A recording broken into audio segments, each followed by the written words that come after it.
বন্ধু বান্ধৱীসকল আকৌ এবাৰ স্বাগতম জনাইছোঁ মোৰ ইউটিউব চেনেললৈ। আজি মই এইখন ভিডিঅ'ত আপোনালোকৰ সৈতে ইষ্ট ইণ্ডিয়া কোম্পানীৰ বিষয়ে আলোচনা কৰিম। এই ইষ্ট ইণ্ডিয়া কোম্পানী কি হয়, ক'ৰ পৰা তেওঁলোকে কেনেকৈ আমাৰ ভাৰতবৰ্ষত আহিছিল, কেনেকৈ তেওঁলোকে ব্যৱসায় আৰম্ভ কৰিছিল, এই সকলোবিলাক কথা আৰু ইয়াৰ পৰা কেনেকুৱা ধৰণৰ প্ৰশ্ন আপোনালোকৰ পৰীক্ষাত হ'ব পাৰে বা আহিব পাৰে এই ভিডিঅ'টোত আপোনালোকে চাব পাৰিব। আপোনালোকে মোবাইল স্ক্ৰীনত চাইছে কেইটামান কোম্পানীৰ নাম লিখা আছে। ইয়াত 5টা কোম্পানীৰ নাম লিখা আছে। এই 5টা কোম্পানী সকলোবিলাক কিন্তু ইউৰোপ মহাদেশৰ কোম্পানী হয়। Portuguese East India company, Dutch East India company, British East India company, Danish East India company আৰু তাৰপিছত ফ্ৰেঞ্চ ইষ্ট ইণ্ডিয়া কোম্পানী। প্ৰথমে আহিছিল পৰ্তুগীজ ইষ্ট ইণ্ডিয়া কোম্পানী। তেওঁলোকৰ কোম্পানীটো সৃষ্টি কৰিছিল কিমান চনত? 1498 চনত। আৰু আমাৰ ভাৰতবৰ্ষত 1503 চনত কোচিনত অৰ্থাৎ কেৰেলাৰ এটা অঞ্চল সেই ঠাইত তেওঁলোকৰ কোম্পানীটো স্থাপন কৰিছিল। আৰু তাৰ পিছতে আহিছিল ডাচ ইষ্ট ইণ্ডিয়া কোম্পানী। এই ডাচ ইষ্ট ইণ্ডিয়া কোম্পানী কিমান চনত আহিছিল? একচুৱেলি তেওঁলোকৰ কোম্পানীটো সৃষ্টি হৈছিল 1602 চনত। আৰু আমাৰ ভাৰতবৰ্ষত তেওঁলোকৰ কোম্পানীটো স্থাপন কৰিছিল 1605 চনত। ক'ত? মছলিপট্টনম অন্ধ্ৰপ্ৰদেশৰ এটা অঞ্চল হয়। তাৰপিছতে আহিছিল আমাৰ ভাৰতবৰ্ষত ব্ৰিটিছ ইষ্ট ইণ্ডিয়া কোম্পানী, যাৰ নাম আমি সকলোৱে জানো। তেওঁলোকৰ কোম্পানীটো সৃষ্টি কৰিছিল 1600 চনত। আৰু 1613 চনত কি কৰিছিল? চুৰাটত, গুজৰাটৰ এটা ঠাইৰ নাম, সেই ঠাইত কি কৰিছিল? তেওঁলোকৰ কোম্পানীটো প্ৰথমে স্থাপন কৰিছিল। আৰু ব্ৰিটিছ ইষ্ট ইণ্ডিয়া কোম্পানীৰ পিছতে আহিছিল ডেনিছ ইষ্ট ইণ্ডিয়া কোম্পানী। 1616 চনত তেওঁলোকৰ কোম্পানীটো বনাইছিল। আৰু 1620 চনত ট্ৰাংকোবাৰত অৰ্থাৎ তামিলনাডুৰ এটা ঠাই, সেই ঠাইত কি কৰিছিল? তেওঁলোকৰ কোম্পানীটো স্থাপন কৰিছিল। আৰু অৱশেষত আহিছিল ফ্ৰেঞ্চ ইষ্ট ইণ্ডিয়া কোম্পানী। কিমান চনত তেওঁলোকৰ কোম্পানীটো বনাইছিল? 1664 চনত। আৰু আমাৰ ভাৰতবৰ্ষত 1668 চনত চুৰাটত অৰ্থাৎ গুজৰাটত তেওঁলোকৰ কোম্পানীটো স্থাপন কৰিছিল।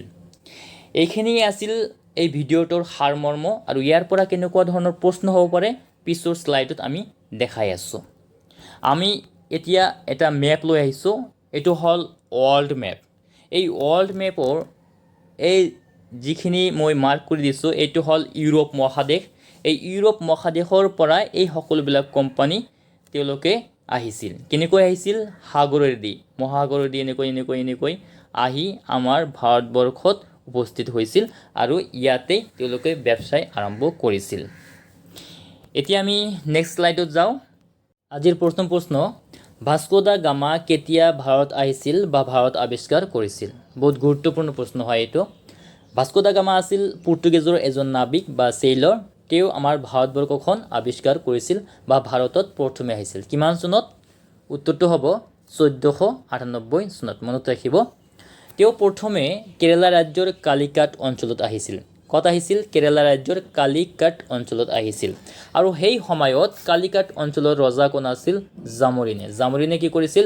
কালিকাটত ৰাজত্ব কৰিছিল। মনত ৰাখিব। আৰু এটা কথা, 1492 চনত কলম্বাছে আমেৰিকা আৱিষ্কাৰ কৰিছিল। এইখিনিতে আমি ভালেকেইখিনি প্ৰশ্নৰ উত্তৰ পালোঁ। কলম্বাছে আমেৰিকা আৱিষ্কাৰ কৰিছিল কিমান চনত? 1492 চনত। 1498 চনত ভাস্কো দা গামাই আমাৰ ভাৰতবৰ্ষখন আৱিষ্কাৰ কৰিছিল। আৰু সেই সময়ত কালিকাটত ৰাজত্ব কৰিছিল ৰজা জামোৰিনে। নেক্সট প্ৰশ্ন, পৰ্তুগীজসকলে প্ৰথমে ভাৰতত ক'ত ফেক্টৰী স্থাপন কৰিছিল? আমি ইতিমধ্যে পাইছোঁ যে পৰ্তুগীজ ইষ্ট ইণ্ডিয়া কোম্পানীটো হ'ল প্ৰথম ইউৰোপিয়ান কোম্পানী যিটো আমাৰ ভাৰতবৰ্ষত কি কৰিছিল? কোম্পানী স্থাপন কৰিছিল। ক'ত স্থাপন কৰিছিল? কোচিনত। মনত ৰাখিব। কিমান চনত? 1503 চনত। 1503 চনত কি কৰিছিল? কোচিনত তেওঁলোকে ফেক্টৰী স্থাপন কৰিছিল। সেইটো আছিল কেৰেলা ৰাজ্যৰ অন্তৰ্গত। মনত ৰাখিব। এতিয়া আমি আহিছোঁ নেক্সট প্ৰশ্নলৈ। ইয়াত কোৱা হৈছে পৰ্তুগীজৰ প্ৰথম গভৰ্ণৰ কোন আছিল? তেনেহ'লে উত্তৰটো হ'ব ফ্ৰান্সিস্কো দা আলমেইদা। ফ্ৰান্সিস্কো দা আলমেইদা আছিল প্ৰথম গভৰ্ণৰ। আৰু দ্বিতীয় গভৰ্ণৰ কোন আছিল? আলফনছো দা আলবুৰ্ক। মনত ৰাখিব। এতিয়া আমি আহিছোঁ নেক্সট প্ৰশ্নলৈ। পৰ্তুগীজ ইষ্ট ইণ্ডিয়া কোম্পানীৰ প্ৰকৃত প্ৰতিষ্ঠাপক কোন আছিল?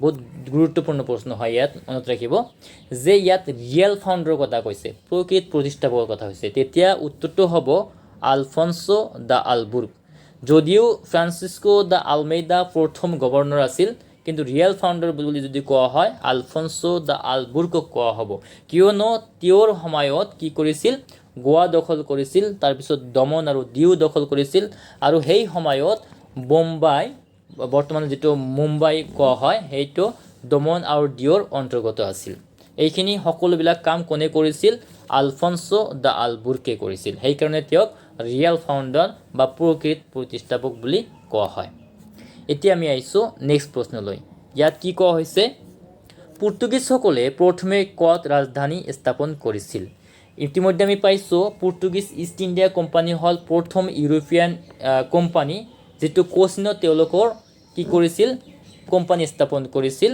এতিয়া ইয়াত কোৱা হৈছে ৰাজধানী ক'ত স্থাপন কৰিছিল উত্তৰটো হ'ব কোচিনত সেই ঠাইতে তেওঁলোকৰ ৰাজধানী স্থাপন কৰিছিল এতিয়া আমি আহিছো নেক্সট প্ৰশ্নলৈ পৰ্তুগীজসকলে কেতিয়া কোচিৰ পৰা ৰাজধানী গোৱালৈ স্থানান্তৰিত কৰিছিল বহুত ইম্পৰ্টেন্ট প্ৰশ্ন হয় ইতিমধ্যে আমি পাইছো যে পৰ্তুগীজসকলে কি কৰিছিল ইতিমধ্যে গোৱা দখল কৰিছিল গতিকে তেওঁলোকে সেই যেটো কোচিন এই কোচিনৰ পৰা ৰাজধানী স্থানান্তৰিত কৰি গোৱালৈ লৈ গৈছিল কিমান চনত 1530 চনত মনত ৰাখিব এতিয়া আমি আহিছো নেক্সট প্ৰশ্নলৈ ইয়াত কোৱা হৈছে ব্ৰিটিছ ইষ্ট ইণ্ডিয়া কোম্পানী কেতিয়া গঠিত হৈছিল বহুত গুৰুত্বপূৰ্ণ প্ৰশ্ন হয় আমি সকলোৱে জানো ব্ৰিটিছ ইষ্ট ইণ্ডিয়া কোম্পানী আমাৰ ভাৰতবৰ্ষত শাসন কৰিছিল এই ব্ৰিটিছ ইষ্ট ইণ্ডিয়া কোম্পানী কিমান চনত গঠন হৈছিল এইখিনি কোৱা হৈছে ইয়াত উত্তৰটো হ'ব 1600 চনত 1600 চনত ব্ৰিটিছ ইষ্ট ইণ্ডিয়া কোম্পানী গঠিত হৈছিল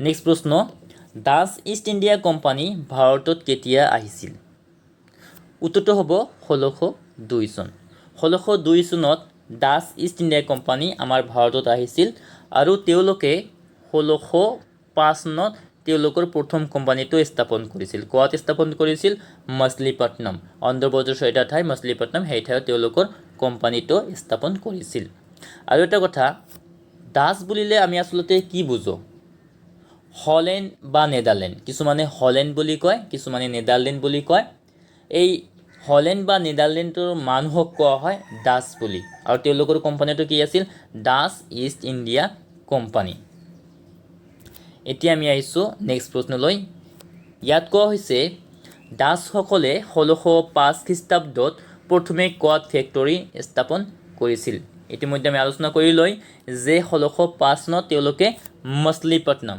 অন্ধ্ৰপ্ৰদেশৰ এটা ঠাই সেই ঠাইত তেওঁলোকৰ প্ৰথম কোম্পানীটো স্থাপন কৰিছিল নেক্সট প্ৰশ্ন ইয়াত কোৱা হৈছে ডাচসকলে ভাৰতত প্ৰথমে ক'ত ৰাজধানী পাতিছিল উত্তৰটো হ'ব মছলিপট্টনম যি ঠাইত তেওঁলোকে তেওঁলোকৰ প্ৰথম কোম্পানীটো স্থাপন কৰিছিল 1605 খ্ৰীষ্টাব্দত আৰু সেই ঠাইতে কি কৰিছিল ৰাজধানী পাতিছিল কোনে Dutch East India company next প্ৰশ্ন বহুত গুৰুত্বপূৰ্ণ প্ৰশ্ন হয় এইটো ব্ৰিটিছ ইষ্ট ইণ্ডিয়া কোম্পানী ভাৰতত কেতিয়া আহিছিল উত্তৰটো হ'ব 1605 চনত আপোনালোকে কনফিউজ নহ'ব আগৰ এটা প্ৰশ্নত পাইছিলো যে ব্ৰিটিছ ইষ্ট ইণ্ডিয়া কোম্পানী কেতিয়া গঠিত হৈছিল তেতিয়া উত্তৰটো আছিল 1600 ইয়াত কোৱা হৈছে কেতিয়া ভাৰতবৰ্ষত আহিছিল এতিয়া উত্তৰ হ'ব 1605 খ্ৰীষ্টাব্দত আৰু 1613 চনত তেওঁলোকে কোম্পানীটো স্থাপন কৰিছিল আমাৰ ভাৰতবৰ্ষত এই ব্ৰিটিছ ইষ্ট ইণ্ডিয়া কোম্পানীয়ে পিছত আমাৰ ভাৰতবৰ্ষত বহু বছৰ ৰাজত্ব কৰিছিল সেইবিলাক পিছত আমি আলোচনা কৰিম এতিয়া আহিছো নেক্সট প্ৰশ্নলৈ সোৱালিৰ যুদ্ধ কাৰ কাৰ মাজত হৈছিল বহুত গুৰুত্বপূৰ্ণ প্ৰশ্ন হয় এইটো সোৱালিৰ যুদ্ধ হৈছিল ইংৰাজ আৰু পৰ্তুগীজৰ মাজত কিমান চনত হৈছিল 1612 চনত মনত ৰাখিব 1612 চনত এই সোৱালিৰ যুদ্ধ হৈছিল ইংৰাজ আৰু পৰ্তুগীজৰ মাজত একচুয়ালি এই যুদ্ধটো কিয় হৈছিল এটা ঠাইত যদি দুটা তিনিটা কোম্পানী থাকে আৰু বিজনেছত যদি কম্পিটিশন হয় অবভিয়াসলি কেতিয়াবা কম্পিটিশন হৈ যুদ্ধৰ পৰিণত হয় এই কাৰণে এই ইংৰাজ আৰু পৰ্তুগীজৰ মাজত যুদ্ধ হৈছিল আৰু যুদ্ধত পৰ্তুগীজ ইষ্ট ইণ্ডিয়া কোম্পানী পৰাস্ত হৈছিল মনত ৰাখিব নেক্সট প্ৰশ্ন ব্ৰিটিছ ইষ্ট ইণ্ডিয়া কোম্পানীয়ে ভাৰতত প্ৰথমবাৰৰ বাবে কেতিয়া ফেক্টৰী স্থাপন কৰিছিল ইতিমধ্যে আমি পাইছোঁ যে 1613 চনত ব্ৰিটিছ ইষ্ট ইণ্ডিয়া কোম্পানী আমাৰ ভাৰতবৰ্ষত তেওঁলোকৰ প্ৰথমটো কোম্পানী স্থাপন কৰিছিল। ক'ত স্থাপন কৰিছিল? চুৰট, মনত ৰাখিব। চুৰট গুজৰাটৰ এটা ঠাইৰ নাম। সেই ঠাইত তেওঁলোকৰ কোম্পানীটো স্থাপন কৰিছিল। কোনে? British East India company. Next প্ৰশ্ন, ব্ৰিটিছ ইষ্ট ইণ্ডিয়া কোম্পানী ভাৰতত অহাৰ সময়ত কোনে শাসন কৰিছিল? যেতিয়া ব্ৰিটিছ ইষ্ট ইণ্ডিয়া কোম্পানী আমাৰ ভাৰতবৰ্ষত আহিছিল, কিমান চনত? 1605 চনত। মনত ৰাখিব, 1605 চনত ব্ৰিটিছ ইষ্ট ইণ্ডিয়া কোম্পানী আমাৰ ভাৰতবৰ্ষত আহিছিল। আৰু সেই সময়ত আমাৰ ভাৰতবৰ্ষত জাহাংগীৰ বা ছেলিমে ৰাজত্ব কৰি আছিল বা শাসন কৰি আছিল। জাহাংগীৰ বা ছেলিম আকবৰৰ পুত্ৰ আছিল। এইখিনিও মনত ৰাখিব আপোনালোকে। এতিয়া আমি আহিছোঁ নেক্সট প্ৰশ্নলৈ। ডেনিছসকলে কেতিয়া ভাৰতত আহিছিল? ইতিমধ্যে আমি তিনিটা কোম্পানীৰ কথা আলোচনা কৰিলোঁ। পৰ্তুগীজ ইষ্ট ইণ্ডিয়া কোম্পানী, তাৰপিছত আহিছিল ডাচ ইষ্ট ইণ্ডিয়া কোম্পানী, তাৰপিছত আহিছিল ব্ৰিটিছ ইষ্ট ইণ্ডিয়া কোম্পানী, আৰু তাৰপিছতে আহিছিল ডেনিছ ইষ্ট ইণ্ডিয়া কোম্পানী। কেতিয়া আহিছিল ইয়াত কোৱা হৈছে? উত্তৰটো হ'ব 1616 চনত এই ডেনিছ ইষ্ট ইণ্ডিয়া কোম্পানী বা ডেনিছসকলে আমাৰ ভাৰতবৰ্ষত আহিছিল। পিছৰ প্ৰশ্ন, ইয়াত কোৱা হৈছে ডেনিছসকলে প্ৰথমে ক'ত ফেক্টৰী স্থাপন কৰিছিল? তেওঁলোকে 1616 চনত আমাৰ ভাৰতবৰ্ষত আহিছিল আৰু তাৰপিছত তেওঁলোকে ট্ৰাংকোবাৰ তামিলনাডুৰ এটা ঠাই, সেই ঠাইত তেওঁলোকৰ কোম্পানীটো স্থাপন কৰিছিল। কেতিয়া? 1620 চনত। সেইখিনি মনত ৰাখিব, 1620 চনত তেওঁলোকৰ কোম্পানীটো স্থাপন কৰিছিল ট্ৰাংকোবাৰত। এতিয়া আমি আহিছোঁ পিছৰ প্ৰশ্নলৈ। ফ্ৰেঞ্চ ইষ্ট ইণ্ডিয়া কোম্পানী কেতিয়া গঠিত হৈছিল? ফ্ৰেঞ্চ ইষ্ট ইণ্ডিয়া কোম্পানী গঠিত হৈছিল 1664 চন, আৰু এই কোম্পানীটো একেবাৰে শেষৰ কোম্পানী আছিল। ইতিমধ্যে আমি চাৰিটা কোম্পানীৰ কথা আলোচনা কৰিছোঁ, আৰু last French east India company আমাৰ ভাৰতবৰ্ষত আহিছিল, আৰু তেওঁলোকে 1664 চনত তেওঁলোকৰ প্ৰথমটো কোম্পানী স্থাপন কৰিছিল। ক'ত স্থাপন কৰিছিল সেইখিনি এই প্ৰশ্নটো আমি পাম। ফ্ৰেঞ্চ ইষ্ট ইণ্ডিয়া কোম্পানীয়ে প্ৰথমে ক'ত ফেক্টৰী স্থাপন কৰিছিল? উত্তৰটো হ'ব চুৰট, গুজৰাটৰ এটা ঠাই চুৰট, সেই ঠাইত তেওঁলোকৰ কোম্পানীটো স্থাপন কৰিছিল। যি ঠাইত ইংৰাজে অৰ্থাৎ ব্ৰিটিছ ইষ্ট ইণ্ডিয়া কোম্পানীয়ে তেওঁলোকৰ কোম্পানী স্থাপন কৰিছিল, সেই ঠাইতে কি কৰিছিল? ফ্ৰেঞ্চ ইষ্ট ইণ্ডিয়া কোম্পানী তেওঁলোকৰ কোম্পানীটো স্থাপন কৰিছিল। কিমান চনত? 1668 চনত, মনত ৰাখিব। নেক্সট প্ৰশ্ন, বেদাৰৰ যুদ্ধ কাৰ কাৰ মাজত হৈছিল? বহুত ইম্পৰ্টেণ্ট আৰু গুৰুত্বপূৰ্ণ প্ৰশ্ন হয় এইটো, আপোনালোকে মন দি শুনিব। বেদাৰৰ যুদ্ধ হৈছিল ইংৰাজ আৰু ডাচসকলৰ মাজত। কিমান চনত হৈছিল সেইখিনিও ইয়াত লিখি দিওঁ, 1759, মনত ৰাখিব। 1759 চনত ইংৰাজ আৰু ডাচৰ মাজত বেদাৰৰ যুদ্ধ হৈছিল। ইয়াৰ আগত মই এটা যুদ্ধৰ কথা আলোচনা কৰিছিলোঁ, ছোৱালীৰ যুদ্ধ। ছোৱালীৰ যুদ্ধ হৈছিল ইংৰাজ আৰু পৰ্তুগীজৰ মাজত, আৰু ইয়াত কোৱা হৈছে ইংৰাজ আৰু ডাচৰ মাজত যি যুদ্ধ হৈছিল সেইটো আছিল বেদাৰৰ যুদ্ধ। এনেকৈ ইংৰাজে ব্ৰিটিছ ইষ্ট ইণ্ডিয়া কোম্পানী এটা কোম্পানীৰ লগত যুদ্ধ কৰি তেওঁলোকক পৰাস্ত কৰিছিল। এতিয়া আমি আহিছোঁ নেক্সট প্ৰশ্নলৈ। কৰ্ণাটকৰ যুদ্ধ কাৰ কাৰ মাজত হৈছিল?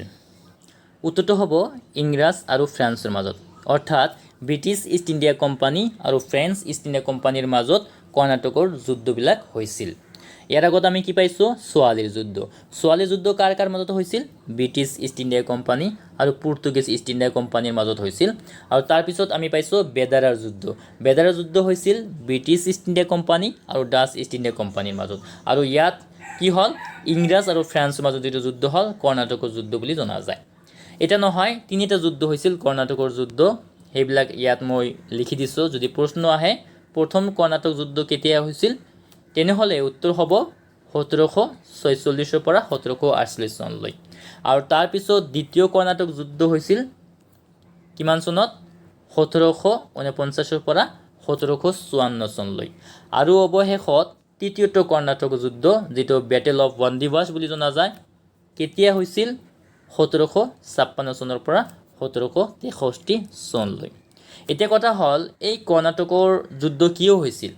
আমি ইতিমধ্যে পাইছোঁ যে এই সকলোবিলাক যিবিলাক কোম্পানী আমাৰ ভাৰতবৰ্ষত বিজনেছ কৰিবলৈ আহিছিল বা ব্যৱসায় কৰিবলৈ আহিছিল, তেওঁলোক সকলো ইউৰোপীয়ান দেশ হয়। তেতিয়া ইংলেণ্ড আৰু ফ্ৰান্সৰ মাজত কি হৈছিল, গৃহকন্দল লাগিছিল, আৰু গৃহকন্দলৰ ফলত তেওঁলোকৰ মাজত কি হৈছিল, যুদ্ধ হৈছিল। আৰু এই যুদ্ধৰ পৰিণতিত আমাৰ দেশত সেই সময়ত তেওঁলোকে কি কৰি আছিল, ব্যৱসায় কৰিবলৈ আছিল। তেওঁলোকৰ মাজত যুদ্ধ হৈছিল, যিবিলাক যুদ্ধ কৰ্ণাক যুদ্ধ বুলি জনা যায়, মনত ৰাখিব। আৰু তাৰপিছত আৰু দুটা যুদ্ধ হৈছিল, পলাচীৰ যুদ্ধ, বাক্সাৰৰ যুদ্ধ, সেইবিলাক মই ইয়াত অলপ আলোচনা কৰিম। ইয়াত কোৱা হৈছে পলাচীৰ যুদ্ধ কেতিয়া হৈছিল?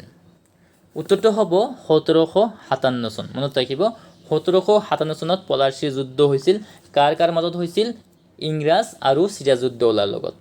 সেই সময়ত ইংৰাজৰ গভৰ্ণৰ আছিল ৰবাৰ্ট ক্লাইভ, আৰু বেংগলৰ নৱাব কোন আছিল? চিৰাজউদ্দৌলা, মনত ৰাখিব। বেংগলৰ নৱাব কোন আছিল? চিৰাজউদ্দৌলা। এই যুদ্ধত ইংৰাজে কি কৰিছিল? চিৰাজউদ্দৌলাক পৰাস্ত কৰিছিল, মনত ৰাখিব। আৰু এটা কথা, চিৰাজউদ্দৌলাই আছিল স্বাধীন বেংগলৰ শেষৰ নৱাব, মনত ৰাখিব। তাৰপিছতেই কিন্তু ইংৰাজৰ শাসন আৰম্ভ হৈছিল বেংগলত। তেওঁলোকে মিৰ্জাফৰক কৰিছিল, নৱাব বনাইছিল বেংগলৰ। পিছত আমি সেইবিলাক পাম। ইয়াত কোৱা হৈছে নেক্সট প্ৰশ্ন বা একেবাৰে শেষৰ প্ৰশ্ন, বক্সাৰৰ যুদ্ধ কেতিয়া হৈছিল? এইটোও বহুত গুৰুত্বপূৰ্ণ প্ৰশ্ন হয়। বক্সাৰৰ যুদ্ধ হৈছিল 1764 চনত, মনত ৰাখিব। এই যুদ্ধ কাৰ মাজত হৈছিল?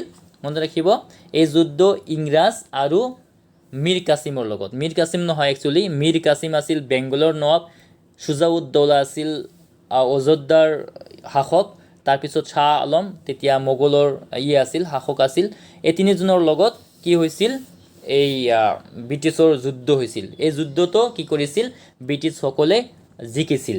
এনেকৈ কি হৈছিল? ব্ৰিটিছসকলে আমাৰ ভাৰতবৰ্ষত শাসন কৰিবলৈ আৰম্ভ কৰিছিল। অৱশেষত তেওঁলোকৰ সম্পূৰ্ণভাৱে আমাৰ ভাৰতবৰ্ষত শাসনৰ যিটো বাট, সেইটো মুকলি হৈ গৈছিল।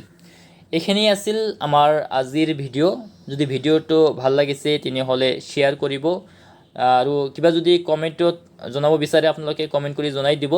নেক্সটত আৰু এটা ভিডিঅ' বনাই আপোনালোকৰ কাষত লৈ আহিম। আজিলৈ আহোঁ।